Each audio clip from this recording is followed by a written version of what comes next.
want you to imagine for a second that you pick up a book, right? You flip it open to the very first page, and there's this warning that just fundamentally alters the stakes of what you're about to do. Right. It's not a normal disclaimer. No, exactly. The author essentially looks you dead in the eye through the page and says, if you truly understand the words written here, it will either make you an absolute king of your own mind, or it will completely, irreversibly destroy your sanity. Like there is zero middle ground. Yeah, which is just a staggering premise for an author to lay out. Right. So welcome to our deep dive. I am just thrilled you are joining us as the third person in this conversation today, because we are looking at a text that genuinely treats the act of reading as a matter of life and death. It really does. I mean, it frames reading not as this innocent gathering of information, but as a profound existential wager. You're basically putting your psychological stability on the table before you even finish the introduction. Think about what you do when you download a new app on your phone. You blindly scroll through that massive wall of text, the end user license agreement, and you just click accept without a second thought. Oh, yeah. We all do it. Right. But you are just signing away your behavioral data to a tech company. Opening this particular text is like signing an ontological EULA. You are wagering your soul, your sanity, and your grip on reality just by consenting to engage with these concepts. And that is exactly the threshold we're, pulling you across today. Our mission is to dissect these specific excerpts from the mid-19th century Eliphas Levi School of High Magic series. Curated by Ben Hod, right? Exactly.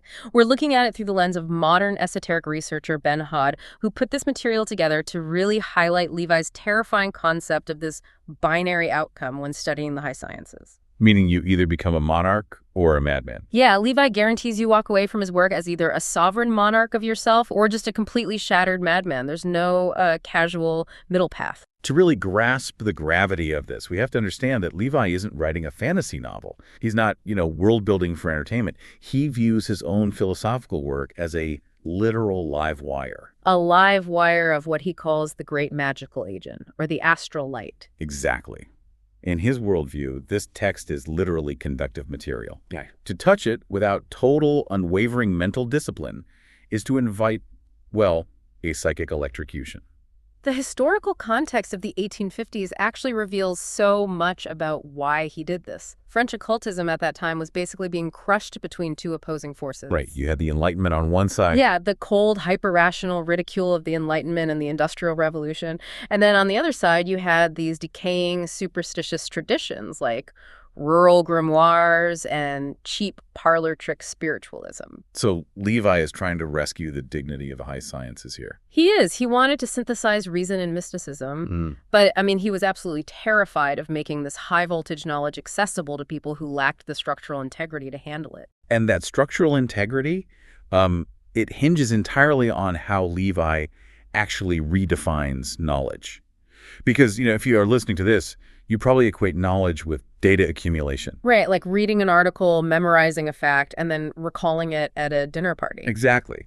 But Levi says that kind of knowledge is entirely useless in the high sciences. He demands the Greek concept of gnosis. It's an experiential, intuitive grasping of the divine architecture of reality. Like knowledge you inhabit with your entire being, not just a file folder in your brain. Exactly. If you try to approach the mechanics of the universe without that deep internal compass, Levi warns that you are relegated to a state of pistis. And pistis translates to blind faith, right? Yes. And in Levi's framework, operating on blind faith makes you a blind passenger in a chariot driven by someone else.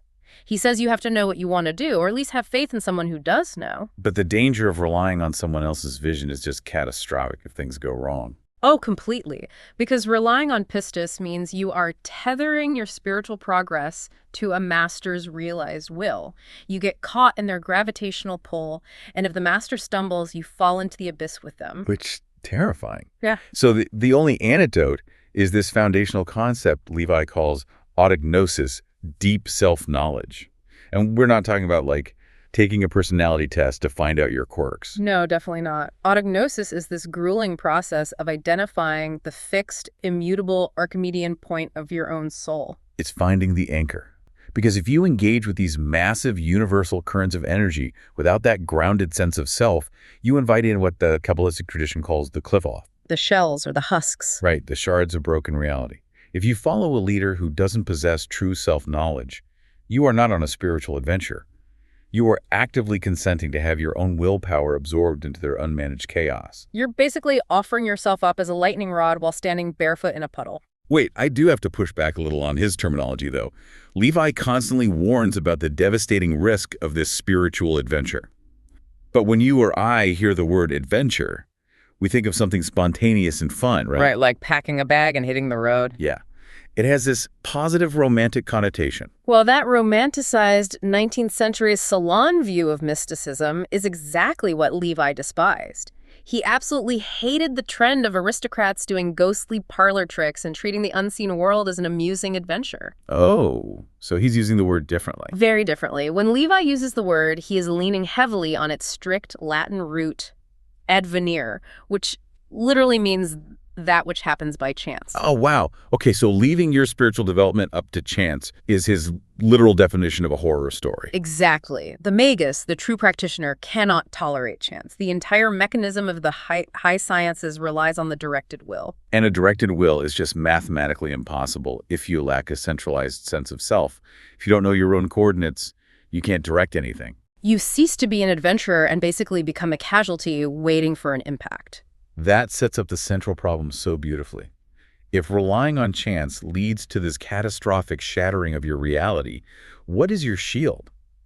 How do you actually survive contact with this high-voltage astral light? Well, Levi posits that the only protection against psychic dissolution is the absolute centralization of your intent.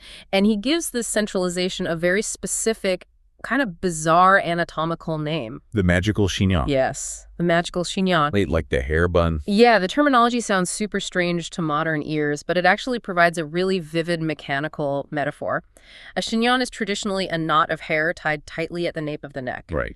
In the esoteric anatomy of 19th century occultism, the base of the skull and the top of the spine was theorized to be the exact physiological point where the human nervous system physically plugs into the universal fluid. The invisible medium that connects all things. Exactly. So the magical chignon is the concentration and accumulation of that universal force through focused human willpower. So you are basically taking your scattered desires, your wandering daily thoughts, your anxieties, and you are actively gathering them up, pulling them tight and tying them into a single unbreakable cord of intent. Yes. Which brings the conversation full circle to the binary outcome we started with, the monarch and the madman.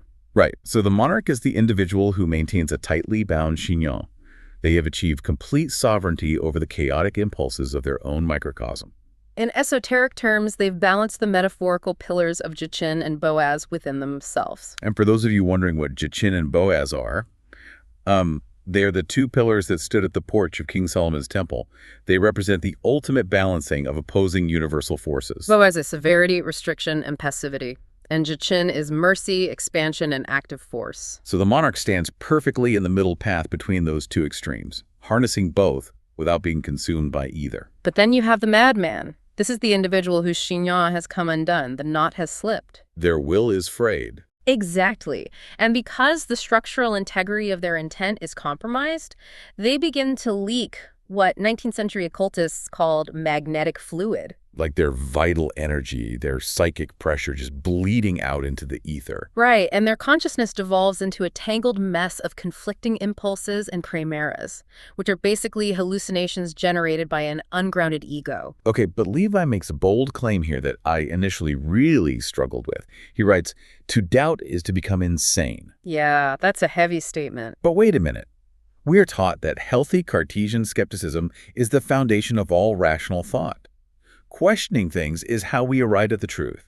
So why does Levi equate doubt with madness? We have to draw a really hard line between intellectual curiosity and occult mechanics. Levi is not talking about epistemic doubt. He's not saying, you shouldn't question whether a historical document is authentic. Oh, okay. So what kind of doubt is it? He is talking about the corrosive structural instability of the will during an active operation. Ah, I see. Because in Levi's framework, the occultist operates on the conviction that the mind literally shapes and influences the objective world. Right. So to introduce doubt into your own operation is to intentionally introduce a fracture into your magical chignon. You are failing to concretize your principles. If you split your intent, you are quite literally splitting your own mind. You become a house divided against itself. And the mechanism here is that the astral light reflects your internal state. If you project hesitation and fracture, the environment reflects hesitation and fracture back at you. You lose the ability to distinguish your own projected shadows from objective reality. And that feedback loop is the descent into insanity. It's like plugging a standard household toaster into a high-voltage industrial power grid. You do not toast your bread any faster. No, the appliance just simply explodes. Exactly. It explodes because it lacks the capacity to channel that level of current. The knowledge of the high sciences isn't just a spreadsheet of data you read and file away. It is a hostile environment you step into. That is a phenomenal way to visualize it. The high sciences demand architectural strength from the mind. And to illustrate the exact physics of what happens when the Xinyan frays under that pressure, Levi invokes these ancient cautionary tales. Right, tales about mortals reaching for the absolute without internal equilibrium, like the Greek myth of Phaethon. Yes, Phaethon, the mortal son of Helios, the sun god. Right, so to prove his divine parentage to his peers, Phaethon travels to his father's palace and demands a single impossible wish: to drive the sun chariot across the sky for one day. And Helios begs him not to do it. The horses breathe literal fire, the path through the stars is terrifyingly steep, and it requires the immense grounded strength of a god just to hold the reins. But Phaethon stubbornly insists. He lacks the internal structure, the tightly bound Xinyan, to handle the solar force. He totally lacks the wisdom to control the four immortal horses, which represent these untamed elemental powers. And the absolute second he takes the reins, the horses sense the hesitation and weakness in his hands. They realize a master is not driving them. So they veer completely off the established path of the sun. The chariot flies too high, freezing the earth into ice, and then plunges too low, scorching the mountains, boiling the rivers, and creating the deserts of the world. It is a total environmental and ecological catastrophe caused entirely by an ungrounded ego trying to steer a universal force. And to save the physical universe from being entirely reduced to ash, Zeus is forced to intervene. He strikes Phaethon out of the sky with a thunderbolt. Because Phaethon reached for the highest frequency of the gods without the necessary internal containment vessel, which led to his spectacular, fiery disintegration. Exactly. And this Greek myth shares a mechanical parallel with the second metaphor Levi uses, which comes from Jewish mysticism, the Kabbalistic pardes. Right, so the word pardes means orchard, but in this allegorical tradition, it represents the foundational mysteries of existence. It is the unmediated raw light of the divine source. The story tells of four great, learned rabbis who attempted to enter this esoteric orchard. It acts as a psychological roadmap, detailing the specific mechanisms of psychic fragmentation. What happens to the first one? The first rabbi, Ben Azai, looked at the divine light and died. His soul was so overwhelmed by the sheer frequency and beauty of the absolute that it simply detached from his physical body. He lacked a physical anchor. He just floated away and could not return. Right. The second was Ben Zoma. He looked into the pardes and went utterly mad. He encountered the infinite paradoxes of divine reality, and because his mind was rigidly attached to human logic, the paradoxes broke his cognitive categories. He became Levi's textbook definition of the madman, unable to distinguish between reality and illusion. Yes. The third was Elisha ben Abuya. Now, he survived physically and mentally, but he became an apostate. He saw the celestial mechanics, the inner machinery of heaven, and he couldn't integrate the existence of immense power with his understanding of a singular God. He fell into dualism, thinking there were two competing powers in heaven. The trauma of the vision shattered his unifying philosophy. But one rabbi survives the ordeal intact, Rabbi Akiva. He alone entered the orchard in peace and left the orchard in peace. And if we apply Levi's lens to this, Akiva succeeded because his magical Xinyan was perfectly integrated. He possessed the pure heart and the incredibly strong, flexible mind necessary to witness the raw absolute without shattering his own structural integrity. And because Levi intimately understands this high-voltage truth, he deliberately designs his own published book to act as an aggressive psychological filter. Right, he does not want a modern-day Phaethon getting their hands on his text. He constructs the reading experience to be a literal trap for the unworthy. He explicitly states that his text acts as a mirror. It reacts dynamically to the constitution of the person reading it. So if you approach it with pure intent, the book illuminates your path like a light. If your mind is strong, it becomes a weapon, a tool for cutting through illusions. To the holy, it acts as a religion. To the wise, a balancing weight. But Levi reserves a dark promise for the wicked. And in his lexicon, wicked doesn't mean someone who commits petty crimes. It means a fragmented, ego-driven, deeply unintegrated soul. To the wicked reader, he promises this book becomes an infernal torch. It will feel like a dagger in the breast, filling their imagination with monstrous chimeras and driving them into profound despair. And to really hammer this home, Levi repurposes a brilliant, brutal old Aesop fable, The Serpent and the Steel File. Oh, I love this one. So picture a serpent slithering into a blacksmith's shop, desperately looking for something to consume. It finds a hardened steel file on the workbench and begins to aggressively bite and gnaw at the metal, thinking he can dominate and eat it. The steel file represents immutable truth. It is cold, indifferent, and perfectly tempered. It doesn't fight back. It doesn't defend itself. The serpent just keeps biting, fueled by its own aggression, until it eventually realizes it isn't making a dent in the file. It is merely wearing its own teeth down to the bloody gums. The truth remains completely indifferent to the attack. You can try to deconstruct or consume the absolute with a cynical, fractured intellect, but you will only end up destroying your own capacity to perceive reality. I just have to point out the absolute sheer brilliance of Levi's psychological trap here. By telling you, the reader, right on page 1, that this book will literally drive you to madness and despair if you're unworthy, Levi is forcing you to sign a metaphysical liability waiver. It is the ultimate intellectual dare. He is looking at you and saying, if you lose your mind trying to digest these concepts, do not blame me. I warned you that your chignon wasn't tight enough. It forces you into a stark binary before you even begin. You are either going to be fundamentally transformed by this text, or you are going to be haunted by it. Absolutely. But, after unpacking all of this incredibly abstract, frankly terrifying 19th century philosophy, we really have to ask how any of this applies to you listening to us right now. You are likely not hanging out in Parisian salons trying to decode the astrolight. Probably not, no. So how do you and I tighten our own magical chignons in the modern world? Well, this is where Ben Hod's curation of the material becomes so invaluable. Hod extracts incredibly grounded, practical advice for tempering the will, and it has absolutely nothing to do with reading dusty scrolls or performing rituals. It starts with descending deeply into your own physical body. Yeah. Right. Through granular physiology. Yes. Cultivating voluntary habits that go completely against your natural biological inclinations.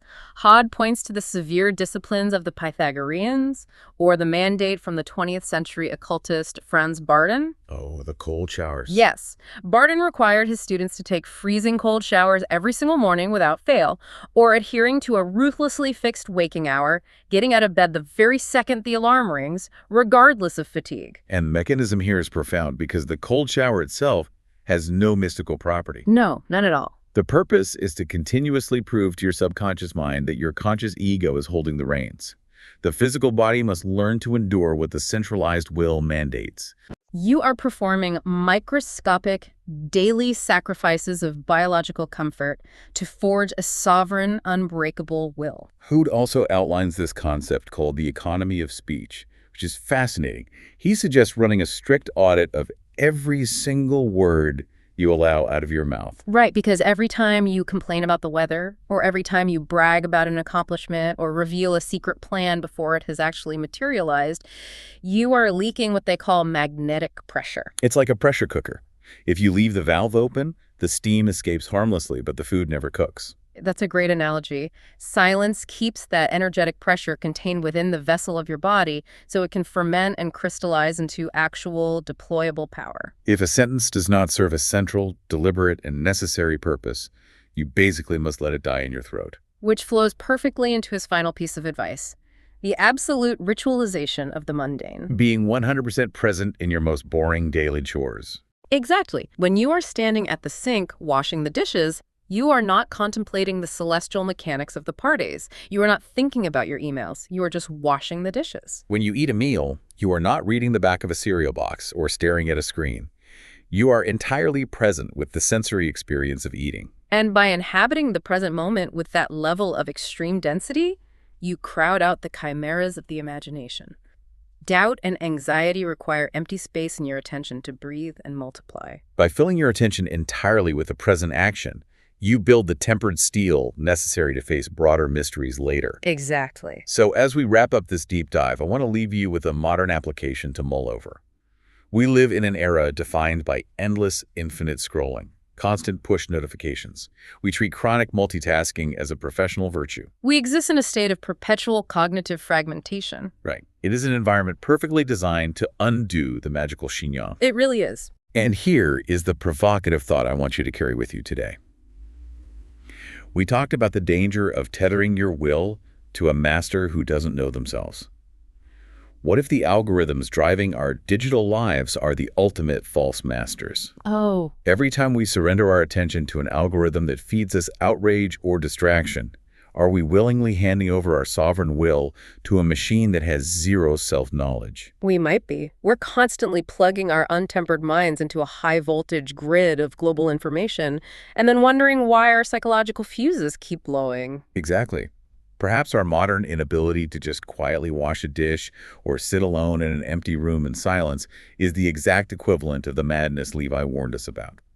We might not be bursting into flames like Phaethon, but we are suffering a daily, quiet leakage of our willpower, bleeding out into a digital void.